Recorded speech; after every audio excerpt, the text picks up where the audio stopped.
Hey everyone, ever wondered what would happen if Adam Smith and Karl Marx met face to face? Well, we've made it happen.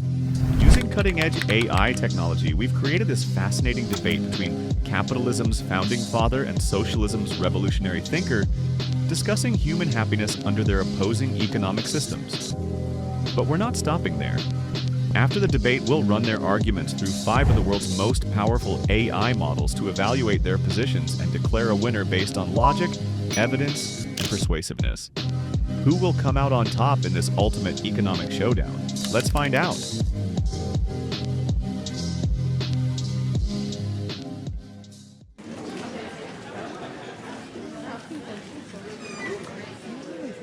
Welcome, esteemed guests, to this profound dialogue exploring the question, which system, capitalism or socialism, better fosters human happiness? Today, we have the honor of hosting 2 towering figures in political economy, Karl Marx and Adam Smith. Mr. Marx, would you kindly begin by sharing your perspective on happiness under capitalism versus socialism? Thank you. Capitalism alienates workers by severing them from the fruits of their labor and their own human essence. It reduces labor to a mere commodity controlled by capitalists, fostering exploitation and spiritual impoverishment. True happiness arises only when society abolishes private property and competition, replacing them with a planned cooperative system that restores human creativity and freedom. Socialism.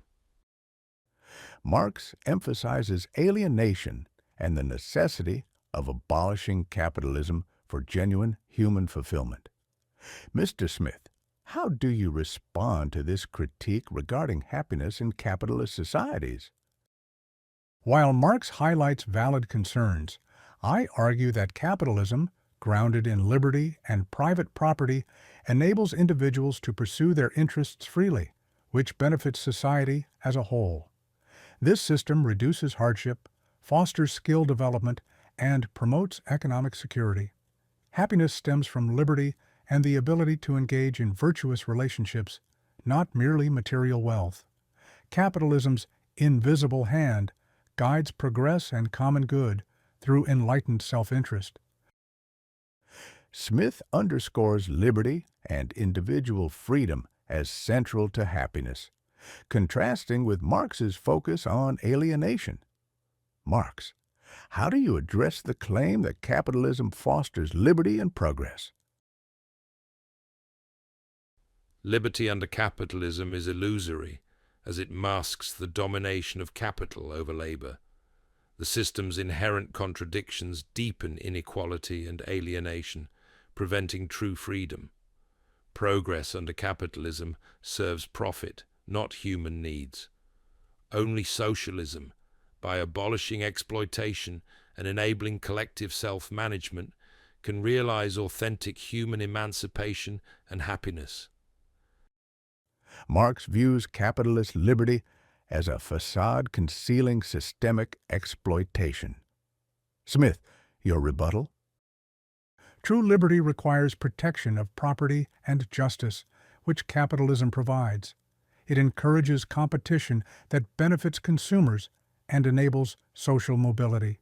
While imperfect, capitalism nurtures moral sentiments, justice, generosity that enrich human life. Happiness is found in the security and opportunities capitalism affords, which planned economies risk stifling through central control.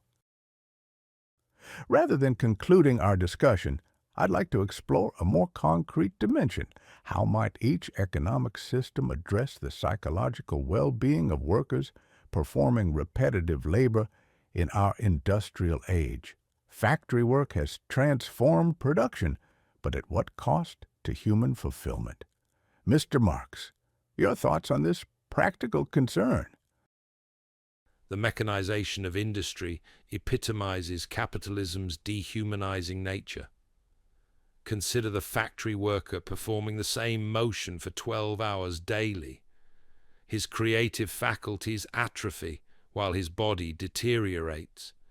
He produces immense wealth, yet returns to squalid conditions, alienated from his own productive capacity. Under socialism, machinery would serve humans rather than subjugate them. Work hours would diminish, allowing workers to hunt in morning, fish afternoon, rear cattle evening, and criticize after dinner without becoming hunter, fisherman, shepherd, or critic exclusively. An evocative portrait of alienation versus versatile development. Mr. Smith, how would capitalist systems foster well-being for industrial workers? Mr. Marx ignores how division of labor, despite its repetitive nature, generates surplus that elevates living standards over time. Consider a pin factory where specialization increases output 18-fold. The prosperity created enables workers to acquire comforts unimaginable to previous generations. Furthermore, as capital accumulates and competition increases, employers must improve conditions to attract workers. The prudent manufacturer understands that contented workers are more productive. Market forces naturally counterbalance excessive specialization through innovation and education, which capitalism uniquely incentivizes. Interesting contrast between immediate conditions and long-term prosperity. But what of education? Can either system nurture intellectual development for all classes? Mr. Marx? Smith's optimistic projection conveniently ignores capital's need to maintain an exploitable workforce. Observe the child laborers in coal mines and textile mills, whose education extends only to operating machinery that enriches others. Capitalist education reproduces class relations, providing just enough knowledge for proletarians to serve bourgeois interests. Socialist education would develop the complete human being without class-based restrictions. When production serves need rather than profit, education becomes universal and comprehensive, connecting theory with practice and dissolving the artificial separation between intellectual and manual labor. Education as liberation versus pragmatic skill development. Mr. Smith, your response? Mr. Marx confuses temporary growing pains with permanent features of commercial society. Even now, enlightened nations establish public schools accessible to common people. A well-educated populace benefits markets through increased ingenuity and productivity. The woolen coat example from my earlier work demonstrates how markets coordinate countless specialized skills, each requiring education. This intricate cooperation fosters intellectual development organically. Furthermore, prosperity enables philanthropy, as evidenced by industrial benefactors establishing libraries and schools. Capitalism creates both the means and motivation for educational advancement. Fascinating contrast between market-mediated connection and direct collective association. Our time has now concluded.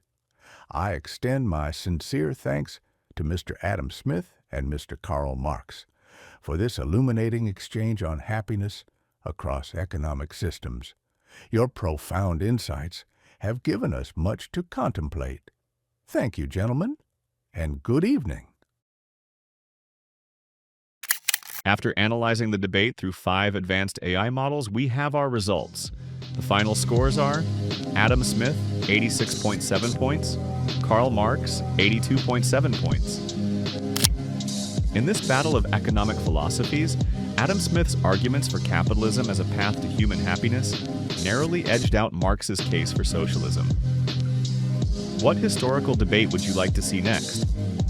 Let us know in the comments. Don't forget to subscribe to our channel for more AI-powered intellectual showdowns between history's greatest minds.